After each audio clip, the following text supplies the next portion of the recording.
people are willing to put time into the project and the product that we're building. How you actually commercialize it, it's a different story. And to me, that's what PMF actually is, where everything goes super fast. Every deal gets closed in like a week, 2 weeks, 1 month max.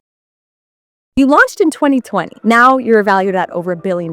Michel didn't play the typical SaaS launch playbook. He went open source first, community first, and GitHub first. And it ignited one of the fastest bottoms-up adoption curves in modern data infrastructure. Today, Airbyte is valued at over $1 billion, powering data movements for thousands of teams, including over 20% of the Fortune 500. And they got there in a really interesting way. They built in public, compounded through community, and turned contribution into a distribution mode. In this conversation, we break down the stories and lessons behind all of this growth, including a really important lesson on separating product market fit from project market fit. All right, let's get into it.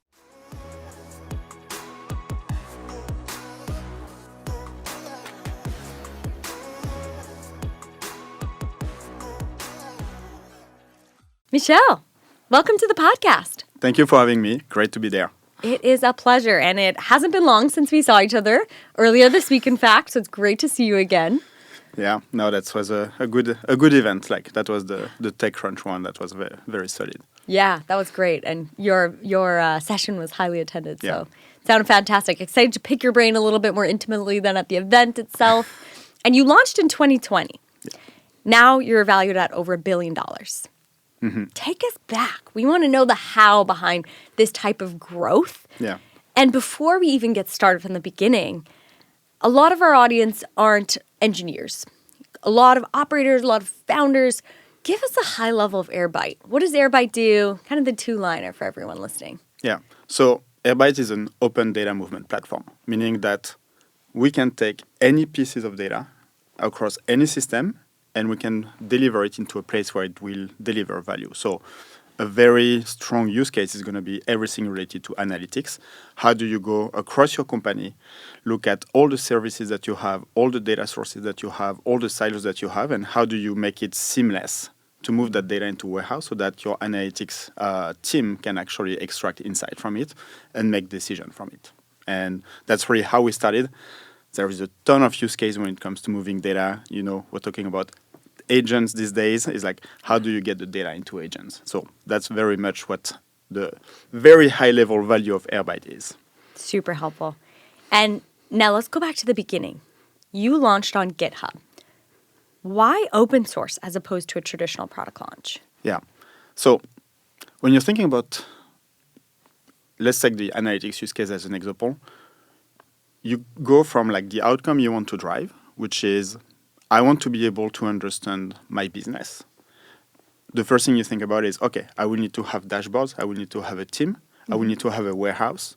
And the moment you have these two, what you realize is that you also need the data, obviously. Yeah. And this is a very organic behavior from people, which is it's not thought through so much as a strategy, but more as an enabler. So they're going to go bit by bit, thinking, oh, I need this particular silo, I need this particular silo.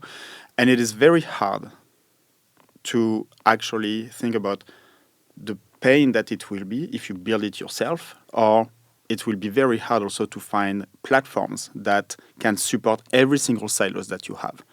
And for us, when we did open source, what we wanted is to go and talk to the team that are building all these different connectors. So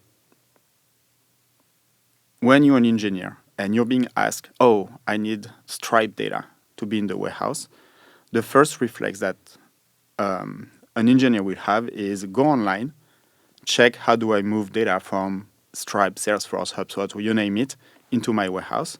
And we wanted to catch these people exactly at that time. We wanted to provide them value the moment they have that little painful script that they have to write and give them something. So open source at that point is generally the best solution because, I mean, I'm an engineer. I'm a little bit lazy when it comes to, if I can avoid building something, I will. Yeah, fair. And open source is generally the solution for that. And that's really why we went for like open source. The other reason is there's an infinity of places where data can be. So it is impossible for a single company to make a product that will address all the long tails of data connectors. What we need is, and what the community needs is, like, in a way, all working together in the goal of like addressing all these use cases. And that's why open source for us was a solution. Like, you can think about the Linux kernel. Well, all the drivers are being built either by the community, either by vendors, but the Linux project is not building all these drivers. They are asking the community to build those, and that's how you just get to the best product on the market. And it feels like we're seeing more and more companies open source. Do you feel that also? Yes. Yes. And I think it's because the technology, especially this, open source is very, very present in AI, for example, because there is almost like a complete stop of the old world versus the new world. Like everything has to be reinvented. And people who are making decisions today have to catch up on a lot of context. So what they do is actually they go talk to their team and ask them, we need to create an agent for this particular use case. What technology should we be using? And open source generally works really well with technical profiles. And I think that's one of the reasons. There are also a lot of things around sovereignty and control that comes with open source, and also future proofing, because you can always update the project yourself if you want to. And to me, that's a direction that we're seeing. And having a community that backs a project, just you cannot beat that velocity. Yeah, so true. So true. And okay, so you launched in 2020. When you uploaded the repo, did you know that it would take off the way that it did? No, we didn't know. So in the story of Airbyte, like Airbyte started really just 2 months before COVID really hit the world. Yeah, what a time to start. Yeah. And we had an initial product at the time, which was also related to data integration, but more geared toward marketing teams. And what happened with COVID is, boom, all the marketing team got frozen, laid off, et cetera, because company had to figure out, okay, what does the world look like now? And, as a founder, you put your life into a company, into building a product, and you don't want to be a vitamin that, I like to joke about it, that is not going to survive a global pandemic. Yeah. So what we did is we actually went back to the drawing board, and in July, like during like the period of like March to July, we were building prototypes, et cetera, but we're also talking a lot with the audience that we wanted to build a product for, which was data people. And all these people, they were always having a solution that they would buy, a solution that they will build, another solution that they would build, another solution that they would buy. So it was like a collection of tools everywhere just to move data. And what we've done is just keeping in touch with all these people and keeping them in the loop of what we were building, what How product are you doing that? How are you keeping them in the loop? So at the time, during COVID, I think a lot of people were very available on LinkedIn. Yeah. So we're very, very active on LinkedIn. So we were always trying to talk to the right people, going on a Zoom with them for like 15 minutes, 30 minutes. And then we would ask them, do you want to be following what we're doing? And say yes. And then we created the first mailing list that we had. And every time we had updates, we would just say, oh, this is what we're building. If you want to, we can give you a quick demo of what it looks like, and you can give us feedback. That was before we published the repo. And I think it was in November, we actually put the repo out. And suddenly, first of all, like this initial group of people started to download the software, started to give us like real feedback. And from there, it just went in hockey stick. Yeah. Incredible. How did you feel just seeing that growth after you said it yourself when you're a founder, you put everything into a company? Yeah. I felt very good in a way, which is people are willing to put time into the project and the product that we're building, and yet it is super immature. And, we always talk about PMF in the founding sphere. PMF, my definition, having seen that, is it's when people are willing to go above and beyond to make something that is not yet mature, that is not yet working, and they are willing to put the effort to make it work because it is solving such an intense problem for them that this little pain of making it work is better than the big pain of having to do it yourself. And yeah, it felt good. After that, yes, I knew that the technology needed to become better, but you have to launch. Yeah, exactly. Usually if you're at a point where you feel like it's good enough, it's too late. Exactly. From a launch perspective. Exactly. Like you want to get the feedback as fast as possible. You just want to build what is actually going to deliver value for your community. A quick pause to tell you about a company you need to know. ZoomInfo is the go-to-market intelligence platform built for sales, marketing, and RevOps. By unifying data, workflows, and insights into a single system, ZoomInfo helps revenue teams find and engage the right buyers, launch go-to-market plays faster, and drive predictable growth. With industry-leading accuracy and depth of data, it gives your team the intelligence advantage to win in competitive markets. It's trusted by the fastest-growing companies and has become the category leader in go-to-market intelligence. Learn more at zoominfo.com. So how long did it take to hit PMF in your definition, product market fit? I'm actually splitting it because there are two paths in the life of Airbyte. There is what I call project market fit, which is we managed to create a project that was very much resonating with an audience, data engineers, data analysts, etc., etc. And they were just taking the project and using it and contributing to it. Product market fit for me also comes when you start putting the foundation also of monetization. And this is a different story because it's easy to take a product from GitHub.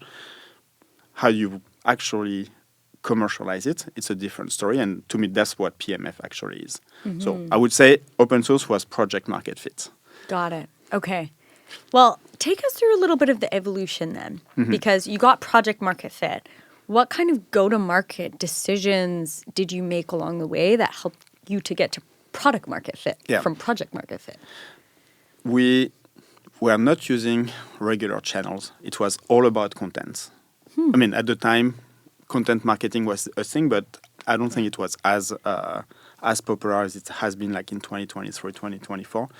But we were just always pushing articles, giving details about what the company is doing, what the project looks like, and just getting people to be part of our adventure. And that created trust, that created curiosity, that created a lot of awareness. You know, we published our fundraising slides, for example. So that was a way for us of like engaging the community into what we are doing. So that to me is something that not a lot of people have done in the past. So it was very, I'm pretty proud that we've done that. It's very, very innovative. And then, we've always been very strong on content, engaging with the community. But it is time consuming, content. So how do you think about that as a founder? How do you balance your schedule? When do you work it in? What's your actual cadence or was at the time for any kind of founders or operators listening that are looking to up-level their content? Yeah. It is time consuming, but you know, if it's working and you feel it's going to be working better than any other solution, you just continue and you exploit that channel as much as you can. After that, we continue to do a lot of content, but we are also a lot more like traditional channels like ads, SEO, GEO, etc., etc. So and did you write it all yourself? Did you hire a ghostwriter? Like, when did you actually physically put kind of the pen to paper, if you will, or fingers to keyboard? I would say the first year and a half, it was my co-founder and I writing. The team also was writing. So we really created that internal culture of let's write something. My VP of engineering wrote an amazing article about the pain of building connectors that we keep referring to even 5 years later because it really explains the pain. Yeah. So, well, it's funny, too. 5 years later, and the pain is still the pain. The pain is still the pain. And, Yeah.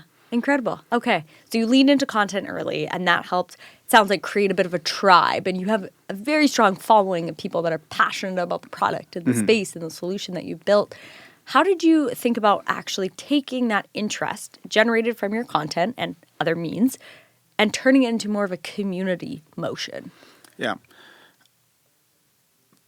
For me, at that point, so we also created a Slack community at the time. I think today we have about 25,000 people on it. And the way we created the community was in twofold. One is we were helping the community a lot. We were doing a lot of support because we were building the platform.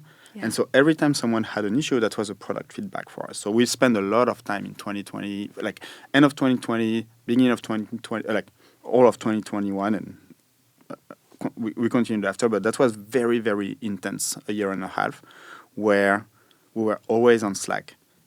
Every single issue that was reported, we would just have something shipped the day after or like the week after. So I think that that was one thing that helped building the community. And then what we did is we also identified a lot of champions within the community, like people that wanted to help other people. And yeah, we really engaged with them. We actually hired one of the first community manager that we've had at Airbyte is someone that we actually brought from the community. That was he started to build an Airflow connector, or like an Airflow integration, and say, "Oh man, that's amazing!" And we didn't ask him anything. And at some point, we asked him like, "Do you want to do it your full-time job, like to engage with the community, write content, etc., etc.?" And he went, "Yeah, let's do it." That's amazing. That to me is like, the community engagement is absolutely key. That's how you create that tribe. That's how you create that snowball effect. Like, it's not something that you put on. You say, "I'm building community," and it's going to happen by itself. No, it is something that has to be worked on, and you have to be intentional about what you want to do with the community. If you were to look back now with the benefit of hindsight, it sounds like community and content are two pillars that helped with your go-to-market motion. Yep. Is that correct? And also, are there other pillars that you'd say were really pivotal in your growth? We did a lot of events, actually, very specialized events around data, whether they were open source events or like Snowflake or Databricks events. It's just always getting where the people were. And that was something that worked pretty well. It allowed us to get a lot of new people interested, or just to engage in real life with people. Yeah. Yeah. I would say, and here's really what happened between 2020 and 2023. After that, we added a few other things on top of like how we engage with the community, etc., etc. But that to me was very much like the three pillars of what we've done. It's like giving a window into the company to people, giving a window into how the engineering team is building, giving a window into everything we're doing. And do you still operate that way? A little bit less, but we continue to have that constant engagement with people. Like, you know, the great thing that when you have a community like that is someone whether it's a customer, whether it's a user, is going to ask you a question or a feature, and then it's going to go into your head and say, okay, is that really useful, or is it just for that person? And so what you do is you go on your community and you just post a very simple question like, is that something that resonates with you?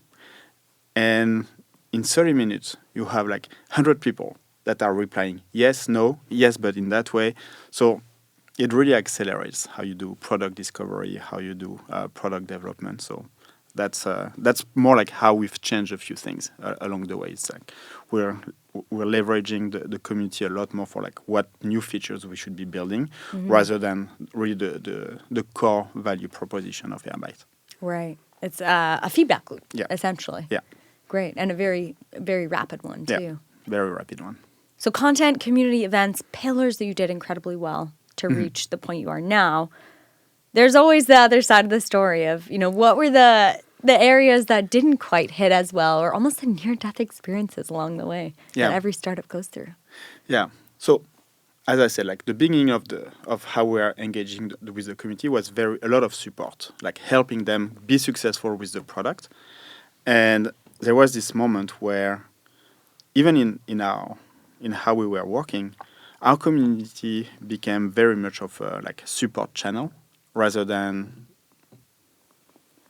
like building a community that was just helping each other. And that to me was is something that we could have been more intentional at the beginning around how do we get to like community members helping each other, community member like meeting each other outside of just Slack, rather than becoming a very much like support-oriented a community. And the thing is, once this habit is taken, it's very hard to shift into a different direction. I think we succeeded, but it took us a lot of time. We should have been more proactive, thinking about, okay, the community is amazing, but what is the future? Like, how do we make it more vibrant, more, how do we create a community of professionals that work in data and that are just going to learn from each other and not just from us? Yeah, it completely makes sense. It's kind of the tell-all tale story of community is a lot harder in practice, and it does require some really deep intentionality around fostering it. It does. Yeah, and what does that team kind of composition look like right now at Airbyte? So we have a DevRel person, and this person is more focused on the content strategy geared toward the community. And we have a community manager, meaning someone that just engage, identifies champion, give them access to early features, etc., etc. And we also have people internally, we call them like customer engineering, where their focus is to make sure that every product feedback around connectors is being funneled through the team to make sure that our connectors keeps getting better and better and better. So this is more like for the contributors of the platform. So we really have a difference between like the users of the platform and the contributors of the platform, and we handle these two groups differently. Gotcha. Okay. What are some other areas that, along the journey, again, reflecting back, have just been some of the most pivotal things that maybe you don't see or talk about as much? I think that was the realization of why are so many companies using Airbyte. Is it just connectors or is it something else? And connectors is level one, but there is a second level to it, and it took us a little bit of time to figure it out. Is people were also using Airbyte because there was so much red tape around the data that they had internally that having a platform that they fully control, that runs within their infrastructure, it's a byproduct of open source. Yeah. And we did not realize, I would say like fast enough, that was one of the key reasons why so many teams were adopting Airbyte. So, when we started to do the Airbyte monetization, we said, okay, we're going to skip the step of doing support for people that are deploying Airbyte, and instead we're going to go directly to a cloud product. And very quickly we realized, yes, cloud is getting traction, but we are not able to convert every person that is using Airbyte to using Airbyte Cloud. And at that point, we just went back to the drawing board, started to talk to them, and that's when we discovered that in that case, like product market fit was not just connector. It was the fact that these pipes were under their control. And that was a big thing. And I would say we wasted a little bit of time on trying to build something fully cloud when what people needed was control and sovereignty. Got it. So okay. More like, when you're searching for PMF, it's not a straight road. Never linear. No. And what are you most excited about thinking now forward? Yeah. Well, every time I hear about how do I make, to me, like the AI wave that is happening right now is just one of the most exciting things for me and for the company. Like analytics is very much a core part of what we're doing, but we're getting so much pull into different types of data access. And that is something that we're today encoding into the platform and into our connectors. It's not just humans consuming data today. Yeah. It's agents that can discover what's available, discover what it looks like, and make decisions. So yes, the technology is not yet completely mature on either side, whether it's Airbyte, whether it's like agentic platform, etc., etc. But you can see how fast it's moving, and I think it's very energizing, especially in the infrastructure world, to see that energy being injected. So that, yeah, I talk about it all the time. So Yeah. No, that's fantastic. And I mean, you mentioned that at the very beginning around how now it's agents consuming this type of data. How does that transition in the overall industry? What does anyone need to know about what this transition actually means? yeah, you need to forget about a lot of your existing patterns. You know, I was chatting with a CTO last week, and he told me very bluntly, I don't know, maybe he was trying to be a little bit provocative here, but he told me, Michel, all the technical knowledge I had stopped 2 years ago. I had to fully reinvent myself and reinvent my team. So yes, some things are still transferable, but your default should always be thinking about, how do I build in that new world? Is there a solution? No. Okay, maybe I go back and use the techniques of the older world. But that's really what I'm seeing is people have to rethink how they are doing their job. Because one thing that is happening in teams is a lot of people are using AI today to remove from their plate the thing that they don't like doing. That's very easy. Like, people have a very strong willingness to stop doing the things they hate doing. So for that, like, AI is amazing. Like, you know, if you're an engineer, like writing unit tests, writing integration tests, that's great. But that's just level one. The moment you actually start changing your mindset is when you're looking at the things you like doing and how can you leverage AI for those. But those are hard because the thing you like doing are the things also that can bring you a lot of energy in your day-to-day. And those are the things that people should really be focusing on, okay, this thing that I'm doing every day, I love doing it, but can I do it using AI, using an agent? Can I ask my engineering team to build an agent to solve that particular problem? Is there an AI product that exists that can do it and removes that from my plate? And then I can focus on more things and I can become faster. But to me, it's really about reinventing it. For data, the way you access data is very different. Yeah. Just having a warehouse doesn't cut it. Like, you need to have, like, an agent does live processing. It needs to have like little pieces of data here and there. You need to provide access to the agent in a different way. So that's what we've been building. Yeah, absolutely. How did that change your product roadmap overall? Did you have like this crazy moment in a way where it was like the realization that you entirely have to pivot? Or was it gradual?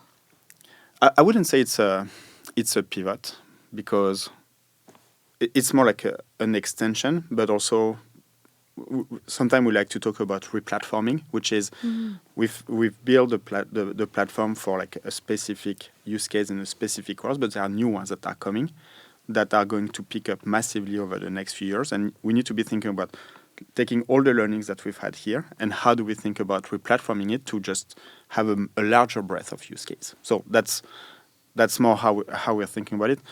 I don't know. I would say 2024 is when we, even before, like summer 2023 is when we started to like tiptoe into it. But 2025 is a moment where we went all in on that. So we still have the analytics product. It's an amazing product, but we are really building on top of that, like leveraging part of it, but also rebuilding a platform that allows agents to interact with data. So pretty cool. Super cool. And you're hitting the ground running, tons of growth. You're hiring lots of folks on the team. Like, how do you think about developing that team to take it to the next stage of growth? Oh, you have to be hammering using AI every single day. Every single Orleans that I do, every Wednesday morning, it's about putting the spotlight on new way of leveraging AI. And not just the layer one, which is do the thing you don't like doing. It's really about how are people building things that actually change the definition of their job. So well, if it's on sales, it's going to be around like how do they do like discovery of account. It's going to be how they connect like different news together. How do they connect to like past conversation that's happened on support? So it's really about like aggregating all this information in one single place and have like all the context available to them at the right time. On engineering, well, we talked enough about engineering and how agents are transforming the lives of engineers, and that's what we've been doing at Airbyte for the past year. Yeah. And so it sounds like you disseminate this information internally. Yeah. You said weekly? Weekly. What does that look like? Everyone's on a team call weekly, or how are you spotlighting people? Yeah, in so their the AI use whole cases? company, we'd spend like 30 minutes together Yeah. and we go over like some updates, but then we always have like one presentation that is just about AI. And myself, like I generally start the whole hand and I always have a few slides around like the wins of the week. Yeah. And well, we have a channel on Slack where people just write their wins and I'm just going to pick one or two.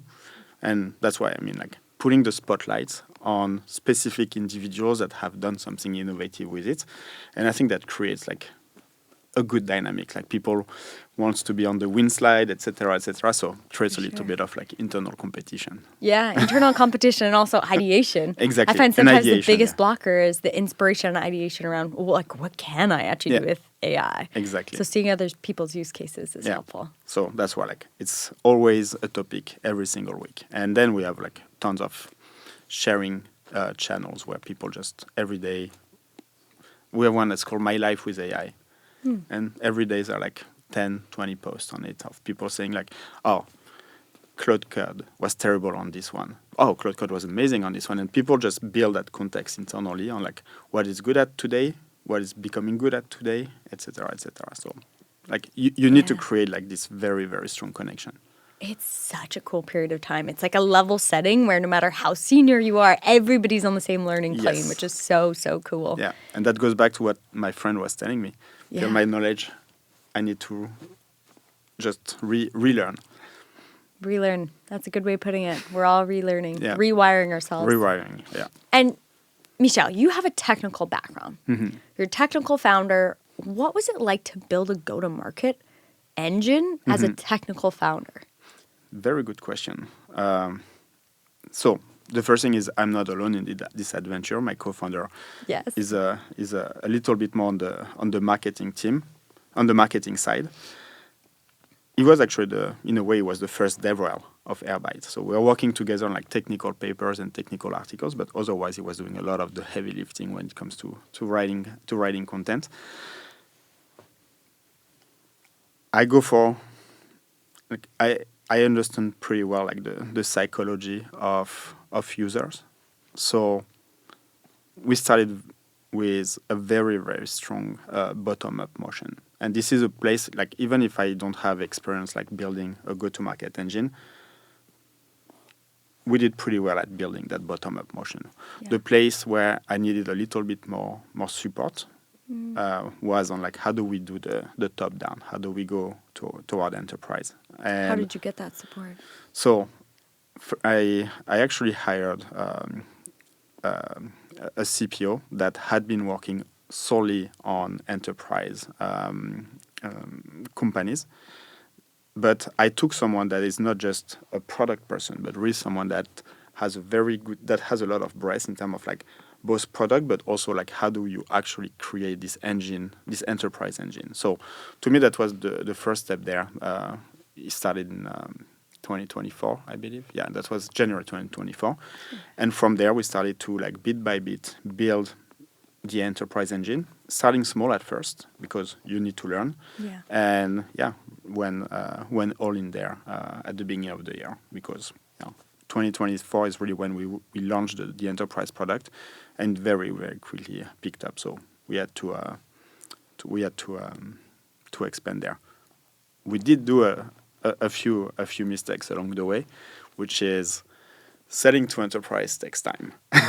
It does. And when you're used to like bottom-up motion where everything goes super fast, every deal gets closed in like a week, 2 weeks, 1 month max, suddenly you are like in this longer sales cycle, a lot more stakeholder, like hiring people, you need to run them, etc., etc. So what I've learned here was like you have to be a lot more proactive in thinking about hiring over there. So that was a big learning for me.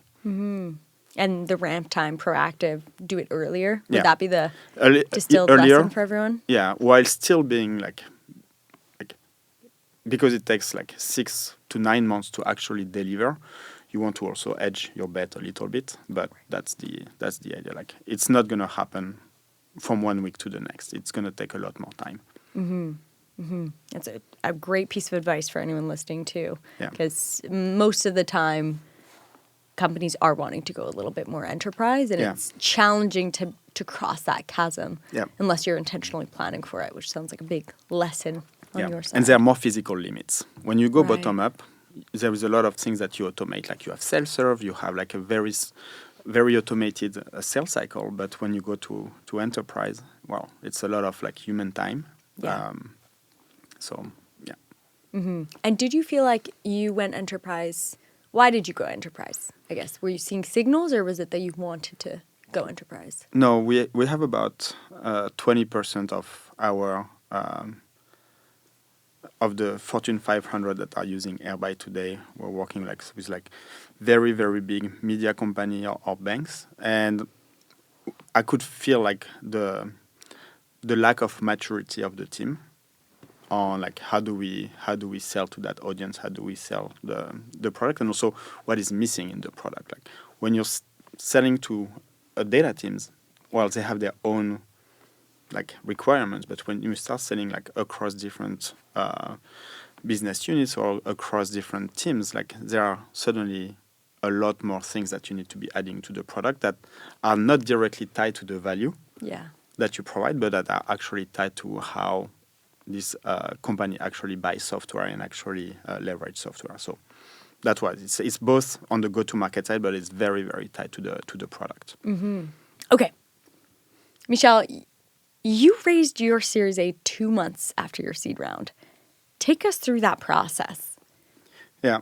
So we started the raising our seed round in November 2020. All was finished in January. By the way, we had to delay the announcement because we're trying to buy the domain. And we That's didn't want to pay the premium of being funded. So you had your round, you just didn't have the domain. Did you have a Exactly. website on a different domain? Yes, we did. Okay, but you're trying to get the main domain for the announcement. Exactly. How did you get it?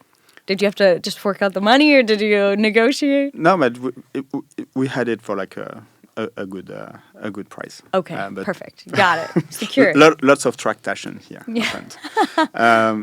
And the thing that happened after we actually announced our series, or our seed, this is the first time we had put our slides live, and it really created a lot of traction on the open source product. Like people, because it was really solving a very painful problem for that audience, and our numbers went like through the roof between like January and May, and that's also when we started to build the engine to make sure that contributors could be also involved into the project. Before it was just us building because there was a lot of foundational work that needed to do.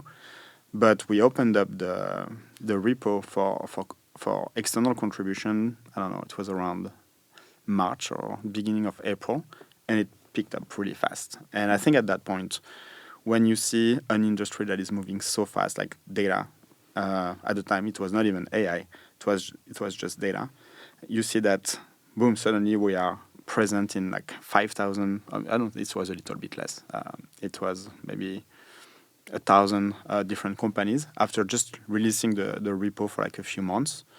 That creates a lot of attention, and I think it's a very innovative way of like solving the problem of how do you move data around. So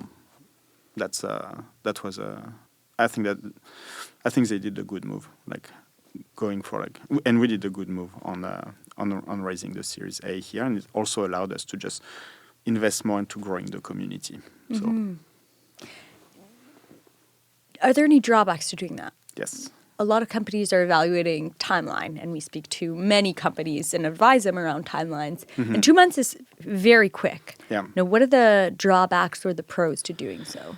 Well, the one that is very simple is when you release an open source project, you don't get paid for it. Yeah. So the drawback is that suddenly it puts you on oh,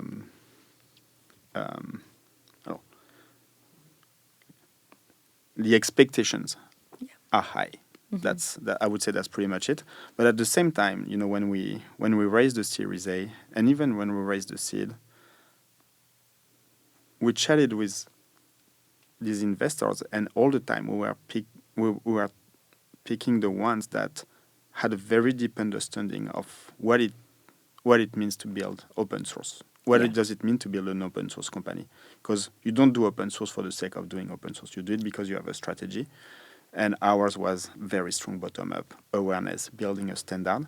And those can take a little bit of time. You can look at Elastic, you can look at HashiCorp, etc., etc. Like all of these, like you create a very strong base. Yeah. And then you figure out like all the different, basically your real product market fit.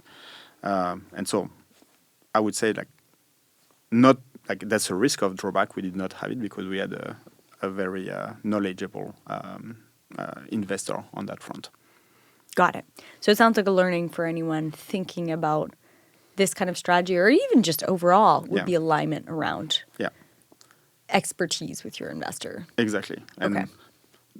The partner you're working with, well, they're going to be here for a very long time. You better be very aligned with them on like what you want to do, and also like their tolerance for things don't always go right. Mm-hmm. And how do you evaluate that from the founder seat? Because naturally we evaluate it all the time from the other side. Yeah. Well, like always, when you recruit someone, back channels is the best way. So you talk to other companies, you search for the company where it went well, the one where it didn't go well, and create a relationship with the people that have been working there, and see what they have to say. Mm-hmm. So excellent. And also you see, you also see like during the fundraising process, like is how much are they evolving your thinking. When we raised with Axel, like I remember spending like 2 or 3 hours with Amit at the time, and he asked questions that in a way helped us improve how we were thinking about the future, the positioning of Airbyte, and what to do. So there was already some very strong value on like working with him or working with Chetan at Benchmark. Is like they help you think. Mm-hmm. And yes, they have their opinion. I have my opinions, but at the end of the day, it's like, are they allowing you to see places what you don't know about? Right. And if so, I think that can become a great partnership. Mm-hmm. Great advice for anyone listening, thinking about that investor-founder relationship. Okay. Take us back to a little bit earlier. If we were to circle back to your product market fit, were there any kind of biggest challenges to that? I think there were some big kind of moments around that. Yes. I would say like in 2022, that's when we started to work on the cloud product, which, by the way, if you're like for open source founders, like going from an open source product to an actual cloud product, it is super hard because hosting and managing something when what you've done is like providing something that you don't need to really host and manage, etc., etc. This is very, very hard. And in 2022, we released like let's call it like the private beta of Airbyte Cloud. There was a ton of problems, and which, by the way, is completely normal, but we underestimated how complex it was to build a platform. And because we had this big plan of like how we're going to be monetizing Airbyte, etc., I would say we hired a little bit ahead, and that to me was a mistake because it also creates a lot of noise internally. It like disrupt the product team, it disrupt engineering. It creates like a lot of noise around like building the best product, and that to me was I don't know. I would say was a bad decision. we had to course correct. But I would say it's like, especially when you're starting something new, just start small, expand rather than go bottom up in terms of how you're building your company and your organization rather than top down. There is a moment when you can do top down when you have like a lot more predictability, but at the beginning it's a mistake. Go bottom up. At least for us, it was a mistake. Yeah. Well, it sounds like in everything that you did, you were always looking at signals. Like I know I've heard you say that open source allowed you to have signal density. And through the community aspect, you're talking about using that as signals and feedback too. Yeah. And same with this bottoms up approach. Yeah. Yeah, I'm a very bottom-up person on that front. But at some point, yes, when I see, it's always something like we're building an engine. So we need to figure out what is the MVP of that engine. Yeah. And to do that, you need to find people that are extremely driven, that are okay with uncertainty. But the moment you start getting like an initial version that is working, that's when you can start like putting more thought into what it should actually look like. But first, you need to validate something. Definitely. Well, this has been fantastic, Michel. Really, really appreciate the time. A couple last questions. Yeah. You know, you have learned immensely throughout the journey, but are there any books that you've particularly been influenced by throughout your career in life? Yeah. You see, I don't know if you remember, but I said giving a window into how things are working to the outside world. Yeah. I did not invent that. It's like when I think it was in 2014, I was just, or 2013, I was just starting to manage my first team at the time. And my CTO gave me this book from, it's called High Output Management. I think it's a standard. And it really, when you go from being an IC to starting to manage people, it's very hard to find like the right feedback loop for like, are you doing a good job or not? Like, what does it mean that you're doing a good job? And also, how do you build team as systems? And I think that book was just transformational for me because I liked good theory. Yeah. And that theory was very, very strong. And like how you create, how you build the system, how you monitor these systems, and how you take pride of the work when you're not the one always doing the work yourself. Yeah. So. Great. Fantastic. Well, that will be in the show notes for anyone curious to take read and pay it forward a little bit. Where can people follow along your journey in Airbytes? Well, I would say the entry point is always going to be airbyte.com. There we go. I'm on LinkedIn. I try to post as much as I can. Yeah. Content marketing. There we go. You're very good at it. and giving a window to the people on what we're doing, and after that, like you can go on Slack on our GitHub repository and just try the product. And there we go. There's many ways. Many ways. Point of entry is going to be the website. Perfect. The website itself. Well, Michel, this has been fabulous. Really appreciate the time and you sharing your journey and insights. Yeah, thank you for having me. It was a great conversation. Absolutely.